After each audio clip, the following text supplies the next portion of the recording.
J'ai ici 3 petits bols en forme de glaçon. On vient verser tout ça sur notre premier glaçon. On a une superbe couleur, évidemment le chocolat va être récupéré pour faire notre ganache. Ne vous inquiétez pas de gâchis aujourd'hui, ni demain, ni après-demain. Le dernier, évidemment, regardez-moi ça. Vous avez vu, rien de compliqué. Évidemment, j'ai pris une forme de glaçon. J'ai pris un bol pour faire mon glaçon. Évidemment, rien ne vous empêche de prendre une assiette ou quelque chose de plus évasé, évidemment. Donc, on tapote. Le chocolat fige quasiment instantanément avec le reste. On va venir couper comme ceci les bords avec mon couteau. C'est très important. On a une belle coque. Hop, on vient retirer ça comme ceci. Ça se démoule tout seul. C'est magnifique. La petite astuce du chef, ça va être de chauffer notre cuillère à glace avec notre briquet. Vous pouvez évidemment prendre une cuillère classique, ça marche très bien.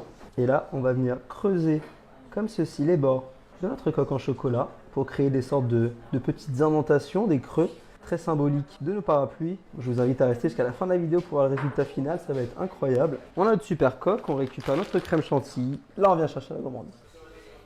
C'est parfait. Les petites poires, on en met dans le centre. Évidemment, vous pouvez mettre un peu plus. Du caramel beurre salé, évidemment il n'y en a jamais assez. Encore un peu de chantilly sur le tour. Les petites amandes effilées, encore un petit peu. On a un super dessert qu'on met au frais. J'ai ici la ganache au chocolat. Vous avez la recette évidemment sur le site.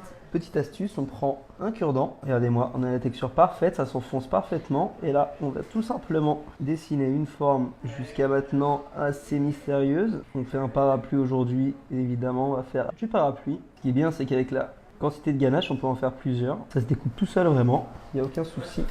On enfonce bien le cure-dent à l'intérieur. Voilà, hop, on plante et on met ça de côté. J'ai ici ma petite ganache, on va récupérer un petit manche de parapluie, on le trempe dans notre mélange de 3 chocolats, regardez-moi, on a un super motif, on enlève l'excédent comme ceci et on met ça tout simplement dans une assiette.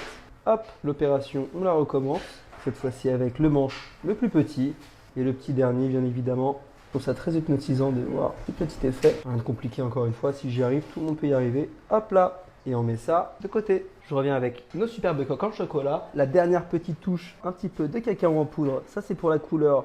Et bien sûr la gourmandise, ça donne un effet un petit peu sable. Moi j'aime beaucoup personnellement. On a ici nos petites manches que l'on va placer comme ceci dans nos coques. Des vrais petits parapluies, ça donne vraiment envie. Les manches sont bien brillants, le chocolat a été parfait. Et voilà. On récupère le petit, on vient manger ça bien comme il faut. Je récupère mon couteau